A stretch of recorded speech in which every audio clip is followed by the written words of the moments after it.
Schalke 04. Right, guys, welcome to Sky Betting and Gaming. We're joined by three podcasters from the Bundesliga. So we're going to start with a little bit of an introduction. Stefan, as the kind of one alone here, if you can give us a bit of an intro into the Yellow Wall podcast and tell us about your love of Borussia Dortmund. Yeah, thanks for having me. We have been at this since 2012, and I am from Dortmund. Right now I'm located in Philly, but originally I'm from Dortmund. So the story of how I fell in love with the club is pretty fairly easy. It was just a stone's throw away from the Westfalenstadion. And I mean, everyone who sees the images of this very enthralling stadium knows how easy it is to catch the thrill of the Westfalenstadion. So the story of me falling in love is pretty organic, especially since I was born in 98. That means I was brought up with players like Michael Zorc and Andreas Möller and such, and Matthias Sammer, of course, and the 1997 Champions League win.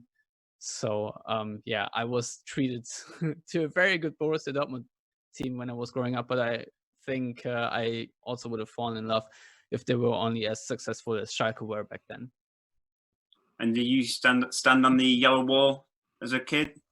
Yeah, occasionally. The funny story about my family is that my father was born in Dortmund and my mother was born in Gelsenkirchen, and they moved very close to the Dortmund stadium. However, neither of them cared about football at all. So my love sort of was nurtured more via school and kindergarten and in that way. So I wasn't an immediate stadium goer, but I overcompensated for that later on in life.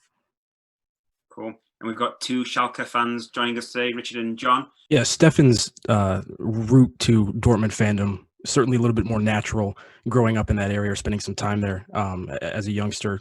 Being from the United States, I had to take a little bit more of a circuitous route to Bundesliga fandom myself. It was really the 2006 World Cup that kind of captured my imagination and sparked my interest in the sport of football in general. And then from there was really just a long sort of exploratory phase where I was trying to learn as much as I could about various world clubs, and ultimately settled on Schalke. I can't really tell you exactly how that happened, but you know, the heart wants what the heart wants, and you kind of fall into these things after a period of time. So been a big supporter of the club for a while, and I'd been looking for a way to contribute to the conversation, and I just happened to come across Richard's podcast, and it can be difficult to find quality English language coverage of the Bundesliga in the States at times. And so I was very excited to have that podcast just to consume as a listener. But I ultimately reached out to him, and we joined forces and been going ever since. Brilliant. So before we get into the derby game this week and the Revierderby, we'll start with you, Stefan. You can tell us kind of how excited are you just for the return of football in general? I'm a bit torn. On the one hand, I'm extremely excited just to see any sport on television, to be honest. But on the other hand, this is the 180 Revierderby. It's a game with a lot of tradition, and the derby is really made by the passion of the fans. And if that's is not in the equation, it's just more of a game of sports than the real thing. So I'm very excited to see competitive football on the one hand, but I have to be honest, there is a sense of me where I ask myself, should this actually really be happening, or is the Bundesliga just back up for the sake of it, but no one's really enjoying it in the way it is meant to be? Yeah, I would echo those sentiments. I think Bundesliga uses this tagline of football as it's meant to be, and a large part of that isn't just necessarily the product that's on the pitch. It's the supporter culture and all the things that go around the individual match days. So to not have that fan presence in the stadium, it's certainly going to be to the detriment of the spectacle for sure. Both Schalke and Dortmund have incredible stadiums with some of the best atmospheres you're going to find in world football, and that's certainly not going to be the case for this upcoming weekend. So that's a little disappointing, and I understand some people that potentially feel that maybe the match shouldn't even be played until it's safe conditions to have all those fans back in. But I think a lot of us around the world are just craving any sort of sport entertainment that we can find, and this is a pretty good way to get back into action with one of the best rivalries in all football.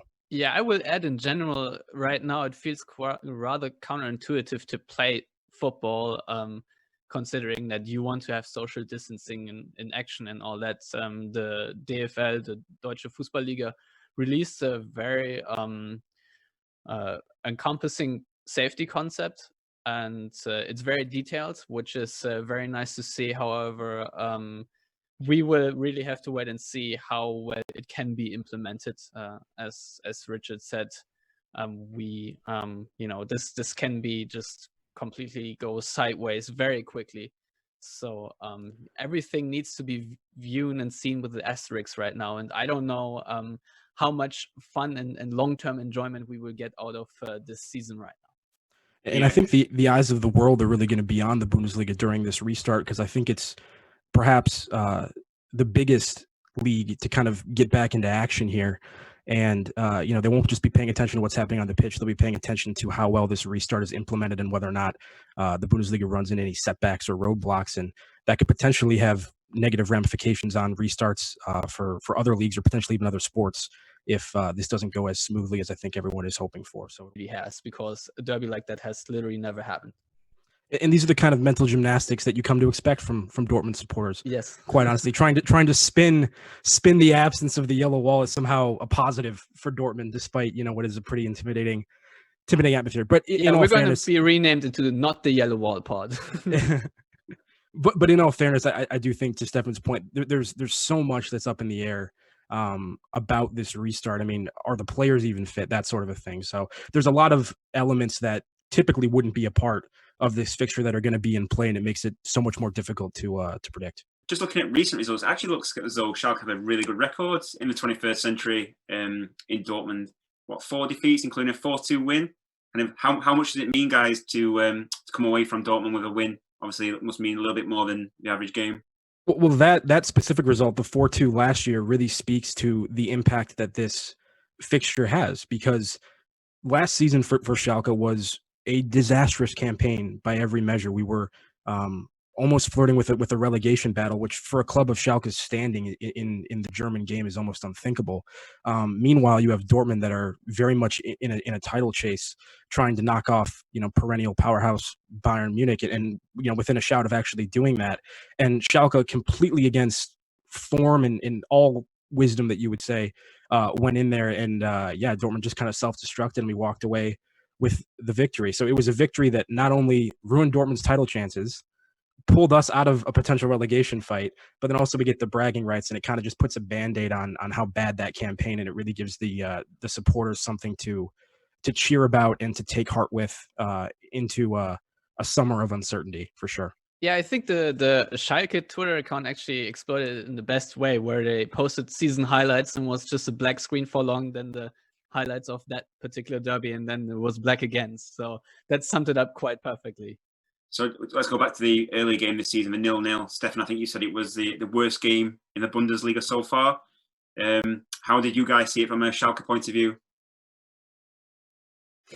I actually don't fully agree with that. I mean, perhaps my memory has been failing. Maybe it's so far removed from football at this point, but I think as far as 0-0 draws go, it was one of the better ones, because as we all know, no goals doesn't necessarily equate to boring soccer. It certainly wasn't as exciting as many recent fixtures have been, but it also wasn't particularly dismal. There were chances, I think, for both sides. Schalke, I thought, came out of it looking pretty good for most of it, but ultimately a combination of tired legs and a couple key subs from Dortmund sort of turned the tide, especially in the last 15 minutes. And then Dortmund was really pushing to try to go on and win that thing. Ultimately, no side came out on top, but I mean, you could really feel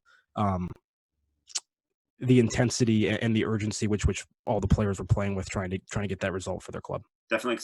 Looking at the Bundesliga official website, it's telling me that in 96 league games, this fixture is actually averaging over 3 goals a game. So it's testament to kind of what an exciting game it is, and what a shame it is it's going to be the first game played behind closed doors. But on the other hand, it could be just a game we need to kind of bring us back to life from a footballing perspective. So hopefully we'll get plenty of goals on Saturday. Yeah, I don't have the specific goal average for the contest between these two clubs specific to the Bundesliga, but in terms of all-time fixtures across all competitions, I think the average goals per game is somewhere in the neighborhood of like 3.2, 3.1, and that's a threshold that's a little bit higher than what the average goals per game is for the Bundesliga in many of the recent seasons. So it really is a fixture that demands viewing, not just because of the story and the history of it, but usually because it generally does tend to be a pretty exciting game with a lot of action. I think this previous 0-0 draw in the Hinrunde was very much an aberration, and so hopefully we get a better product on Saturday. Well, here's the average goals per game on the road for Schalke this year. I guess so. I want to kind of pick a couple of play from both sides to get your opinions. We'll start with Dortmund and Jadon Sancho, obviously now an England regular, and kind of just get your perspective from somebody who watches him every week. Just how good is this guy, and what can we expect from him for the rest of the season? Well, I would say that Jadon Sancho right now is the best player of the Bundesliga. When you combine goals and assists, he's actually leading with 29. And just in so many other departments, even when you don't really see him make things happen, he is making things happen. So he is Dortmund's best player, obviously, this season with the output he has.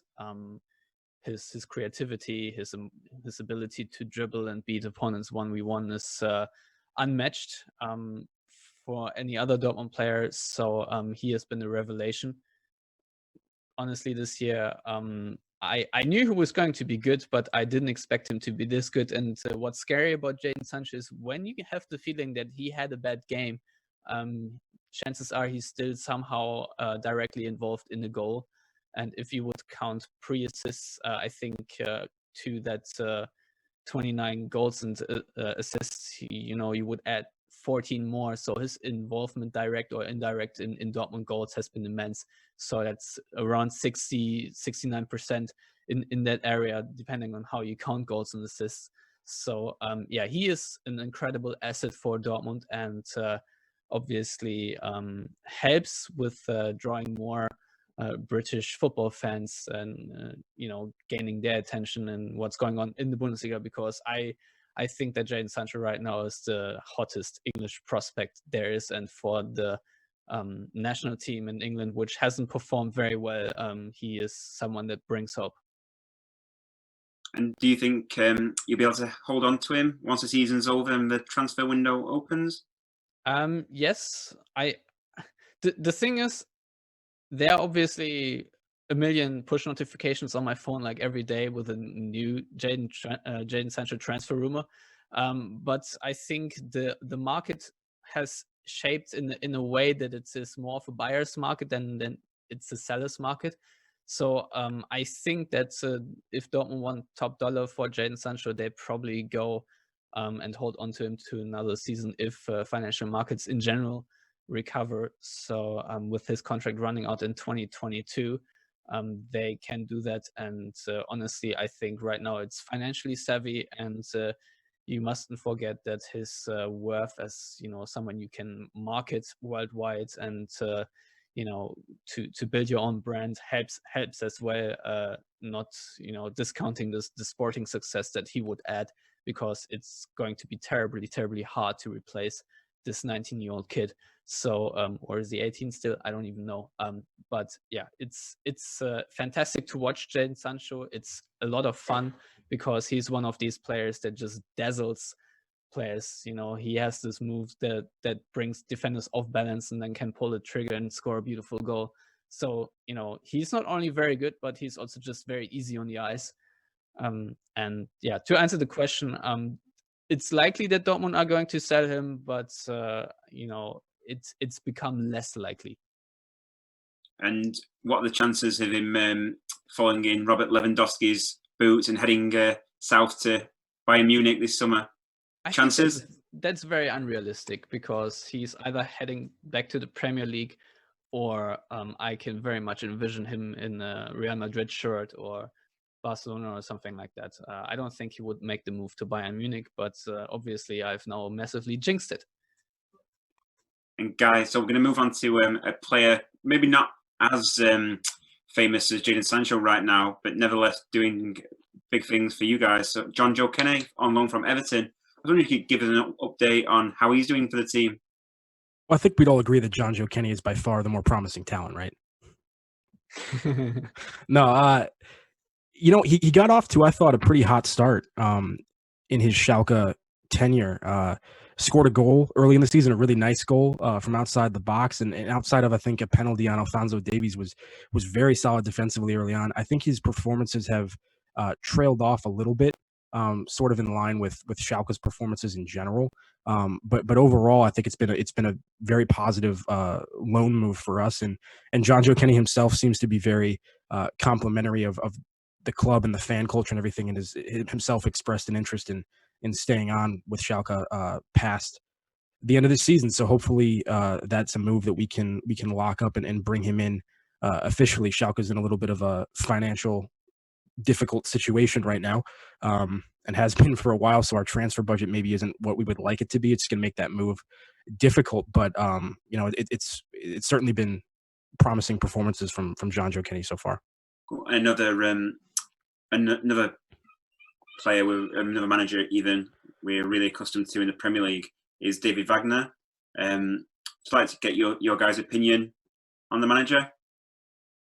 Well, if I might chime in, what I think has been the biggest change from last season to this season has been, traditionally Schalke's team is very individual based. That's you feel like it's not really a team spirit, which is sort of against the tradition, against the club, but it's sort of how things developed. Most players don't even live in or around Gelsenkirchen. They are based in Düsseldorf, and there's always that feeling that people just are more looking out for themselves. And I think he has injected more of a team spirit and overall more togetherness in the club that has helped. I think the litmus test really was getting Amin Harid back in shape, who was a terrific footballer but was sort of losing his way at Schalke last season, and really has stepped up. So I think overall it was a very positive move. You never know how things work out in the long term, because Schalke, as we previously mentioned, is a very chaotic club, and things can go down the downward spiral rather quickly, even if you're doing everything right as a coach.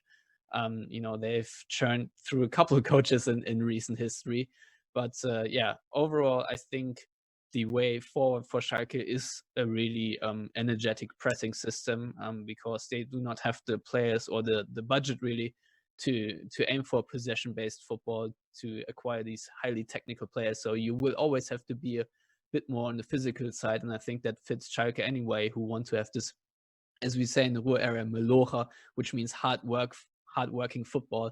So I think he is a very good fit for Schalke, which if he's successful, he'll move on, and if things stay as they are right now, they're going to fire him. But overall, the best case scenario for Schalke is that they somehow pull out a good season out of this hat, and then continue a long-term relationship with the coach, because that's the one thing that really has not happened for Schalke. Because I think Jürgen Klopp at Dortmund was there for 7 years, and Schalke in the meantime had 8, 9, 10 coaches. I don't even know. All I know is that when Jürgen Klopp started, Schalke still had Felix Magath, and Felix Magath presented a 4-year plan of how Schalke were going to win the championship, and in that 4-year plan, Dortmund won it twice. So it's all you need to know about Schalke, really. I would agree with the comments. I think it's a good fit. I think when you looked at what the market was in terms of available coaches or coaches that you could potentially realistically bring into a club like Schalke, I think David Wagner was close to top of that list. I think it was somebody that a lot of fans were relatively pleased to get, somebody who has obviously spent a lot of time in Germany as both a coach and a player, so very knowledgeable about that whole setup and the system. And once again, somebody who tactically potentially, as Stefan just said, with the hard work, his system kind of definitely melds with sort of the club ethos and everything. And time will only tell if it's ultimately going to be a successful move. But I definitely think he's done a decent job so far in terms of steadying the ship from what was a pretty roller coaster tenure for Domenico Tedesco, as high as, second place in the league, and then the following season, almost in relegation. David Wagner's had the team pretty consistently up in those European qualification spots this season. So as long as he can keep that going, I think he's got a good shot of sticking on, and I'd be happy to have him here. Right, and so another player who was born in England, who made an unbelievable start to his career with Dortmund, Stefan, is Erling Haaland.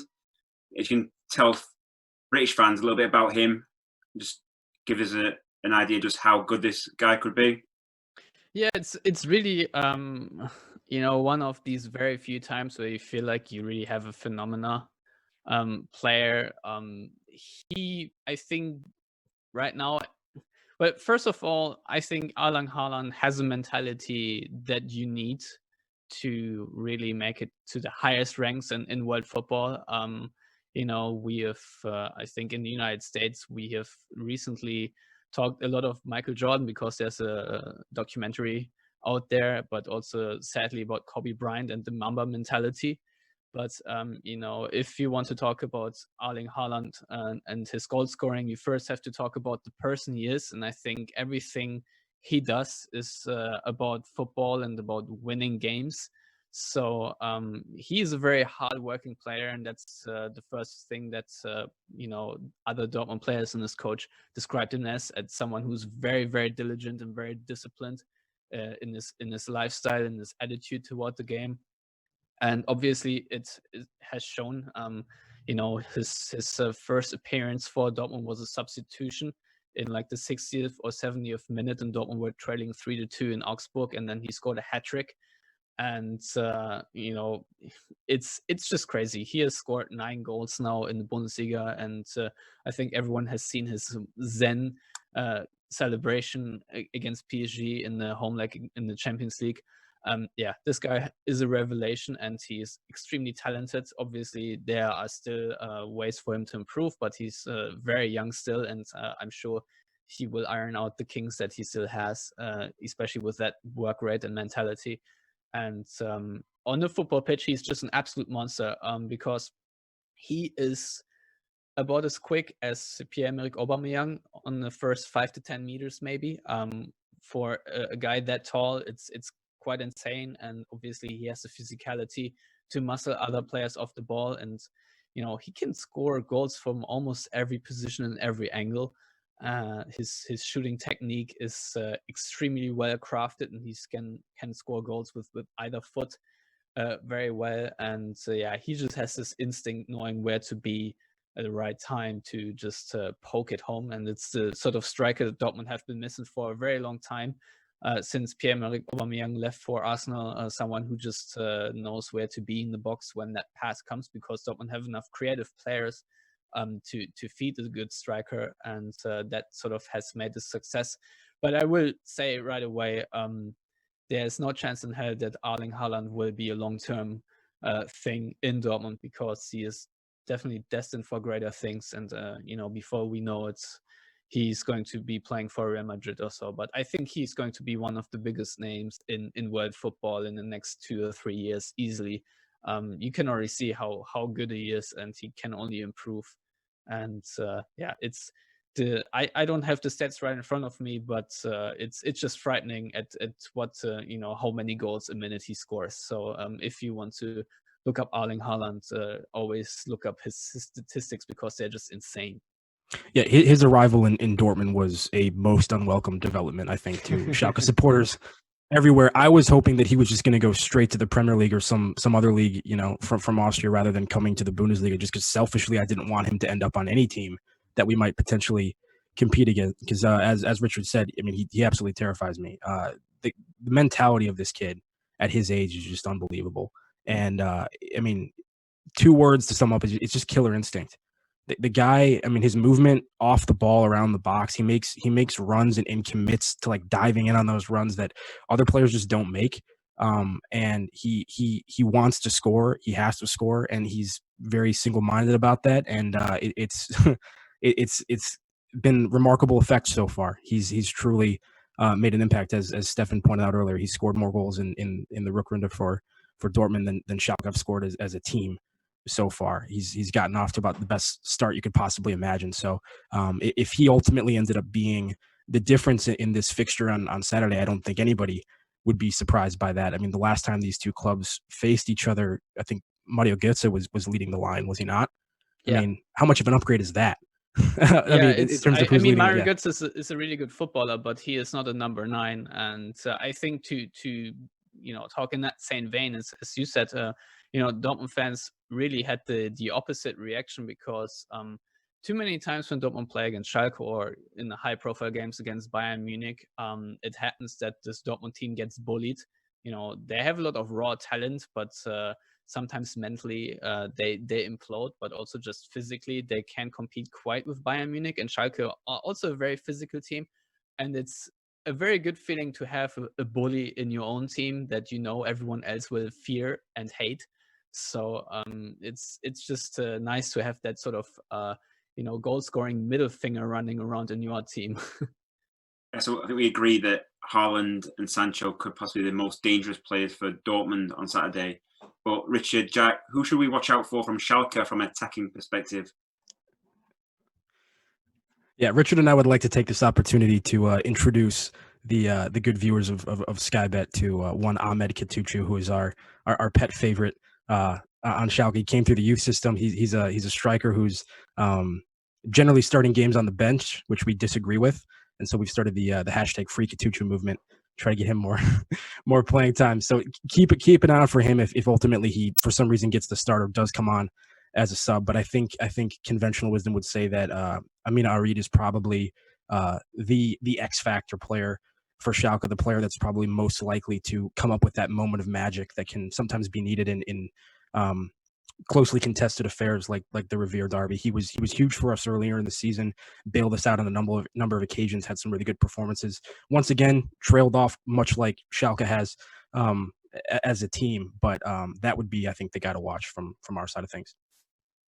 Right, so guys, Saturday, can we get a prediction? I know it's hard to do given that it's been so long without football, but can we get a little bit of a prediction from each of you? Yeah, I would echo Richard's statements. I think if this was happening pre-hiatus, we would not feel maybe as good as we do about things now, given the form of the team.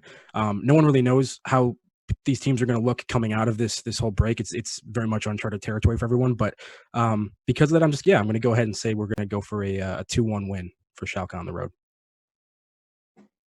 Yeah, I think due to the lack of rhythm and players not being fully fit yet, since there's not really any rhythm and players aren't as fit as they ought to be right now, I think the potential for mistakes is certainly there. So I'm going with the 4-2 win for Dortmund, just because I think Schalke will score at least one set-piece goal and maybe win an unjustified penalty. And Dortmund then will have Erling Haaland and Jadon Sancho and obviously Julian Brandt, who's one of my favorite players, who can turn it up against the Royal Blues. Great. And so we've covered off the big game on Saturday. So we're just going to finish off by just looking at the Bundesliga table in general. So for viewers at home, we've got kind of a three-way challenge at the top. Bayern are currently 4 points clear of Dortmund in second, and a further point back to Leipzig. Start with you, Stefan. Can you claw that back, or do you see kind of Bayern pushing on and winning another league title? Yeah, everything is possible right now, and nobody knows how anything is going to go, how Bayern are going to fare. Well, I think both Schalke and Dortmund fans can agree on the fact that not having any home fans is probably a bigger advantage for Bayern, because they are sort of used to play in front of an opera crowd.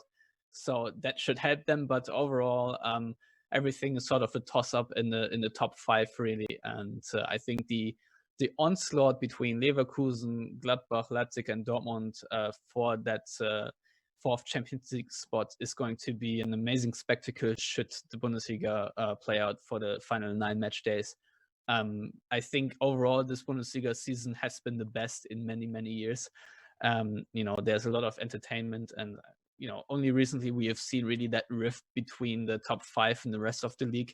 But yeah, there is potential for a lot of entertainment. Obviously, Schalke can crash that theory quite quickly on Saturday, but I'm hoping it's not going to be, and that Bayern themselves struggle, because some people have, some experts sport medicines, or I don't know how you say it. Sorry, I'm struggling for the word Sportmediziner right now. Can you help me out? Sports science? I don't know. Sports scientists, yeah. All right. Some sports scientists a bit smarter than me have recently said that depth in the team will make more of a difference now than it has before. And Bayern are one of the thinnest squads in the Bundesliga. So, if I were Bayern Munich, I wouldn't count my chickens too soon. And guys, from Schalke's perspective, I'm guessing that success for you guys would be to hold on to that 6th position and hold off the fighting pack below you. Yeah, I think the chances that we ultimately qualify for the Champions League are probably mostly gone at this point, given the gap that once again has emerged between us in 6th place, right on the bottom end of those European qualification spaces, and Bayer Leverkusen in 5th, 10 points ahead of us. We're much closer to the rest of the league below us than we are to those title challengers at the moment. So I guess the goal for Schalke would just be to close that gap as much as possible and get some breathing room between them and the rest of the league so that we don't potentially fall out of the European places, because Schalke is a club that expects to be in Europe every season. That's how they look at themselves, and also they could probably use the revenue at the moment from that. Right, well, thanks a lot, guys. I really appreciate you taking the time to come on to Sky Bet and talk all things Bundesliga. I won't say which team I think will win on Saturday. I'll leave that to you guys, the experts. But thanks again, and best of luck for the rest of the season. Appreciate it. Thank you very much, and have fun watching the game.